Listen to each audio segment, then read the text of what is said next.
The latest on the fight to end the growing problem of deed thefts affecting seniors and communities of color across Brooklyn. And the search continues for the driver in a fatal hit-and-run accident over the weekend. Joining us this morning to discuss these issues and more is Brooklyn Borough President Antonio Reynoso. So good morning to you. Thanks for taking the time. Happy to be here. To be with us. Can we start with that horrible hit-and-run accident over the weekend? What can you tell us about the victim and also the latest on the investigation? It's a pregnant woman that was it seemed like a fender bender, but there was some type of crash. And instead of stopping at the scene, trying to solve for it, trading insurance companies or cards, as soon as she opened the door, the driver ran off, ran her over, and then ran into a couple of parked cars. And it was just an unfortunate thing. And she passed away, obviously. So they're looking for the driver still. We haven't found him. Hopefully we will. But it's, we've done a lot of things on street safety in the city. Yeah. But in those cases, the only thing that could have been the case there, they didn't have insurance. They don't want to, they think that they're going to go to jail. It's just all these folks are so scared of the repercussions that happen with a fender bender that they're willing to just run away. We've had a ton of hit and runs in the city of New York. It happens all the time. And I think it's mostly evading insurance costs, but you don't take a life for that. So it's an unfortunate thing. We're hoping to find the driver. Real quickly, is it a male or female driver that they're looking for? We're not sure. Not sure. Yeah. So we don't have that information just yet. And the police will be updating us soon, and hopefully we get more information, but we really got to catch this guy. Yeah, obviously our thoughts are with her family. Yes. Obviously, as we move into summer, safety, of course, is a big issue, top of mind for a lot of folks. Yes. This safety plan here, it entails adding 1,500 more cops to high crime zones. Any word on how many officers and where exactly they're going to be deployed? Yeah, we know there's 1,500 officers throughout the city in special zones. I think in Brooklyn there's only 3 zones, but I'm not 100% sure. One thing I do know is that there's going to be a group deployed to the 75th precinct, which is the precinct that has the most calls and that usually has spike in numbers. The 75 precinct is closer to East New York. And then the PSAs, which are mostly in and around NYPDs. It's a good thing that they're focusing on safety. I just wish that the same energy of the introduction of the safety plan for 1,500 officers, we would have talked about a summer of explosion for young people, opening up schools so that they can go in the summer, basketball leagues. That's the type of things that I think really make a difference when community feels the vibes are good, the black parties are happening and activities are happening.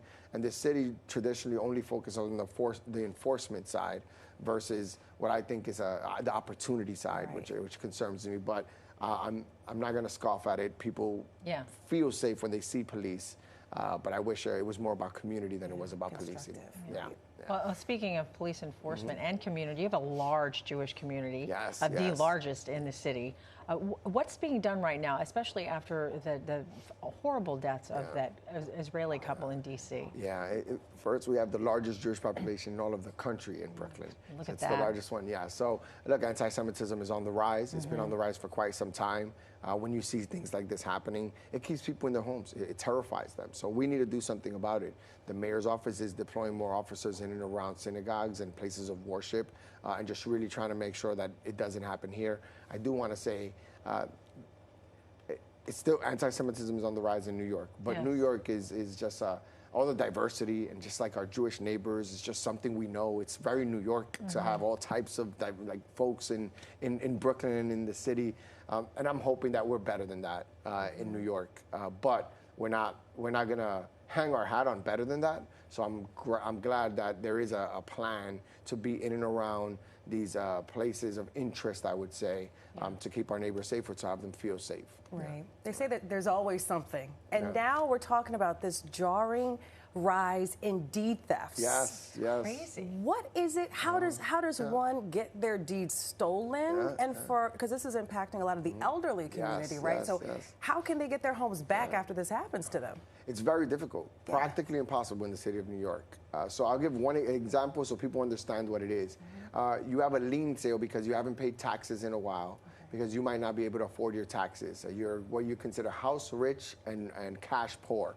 So it's an old lady on Social Security that already has her house and can't afford the bills. So she's on this thing called the tax lien sale list. And what they do is they go on the list, the unscrupulous folks go on the list, They see her name, they go to her house, they knock on the door and say, hey, do you need help? And there's like, well, you know, my roof is falling apart, I owe taxes. It's like, sign this and we'll fix your roof and we'll pay the taxes and then you'll pay, you know, $10 a month for the next 3 years and it'll be resolved. And when they're signing that paper, the paper is actually a transfer of deed. Should they not pay up, so if they don't pay the $10,000 worth for the roof and the $10,000 that they're paying for the taxes, they end up having to transfer the deed over to these people. And it happens, 3,500 complaints in New York City, of those, the majority coming from Brooklyn. Where do they get that list then? The list is public. The city of New York produces it. Wow. It was under Giuliani that they started this thing called tax liens. So if you owe taxes, they could put a lien on your home where you can't sell it, you can't get DOB permits and so forth. And without the exchange of any sensitive information, just a signature. Just a signature. That's all you need. And then the city has the systems that we have don't protect anyone. A lot of them are taking documents that are public and accurate is what it's called. They're public documents that you have to put forth. They just download them, they copy them, and they forge the signatures and take them to the bank. And because there's no real systems, and this is a new crisis that is coming, the banks are not even prepared just yet for it.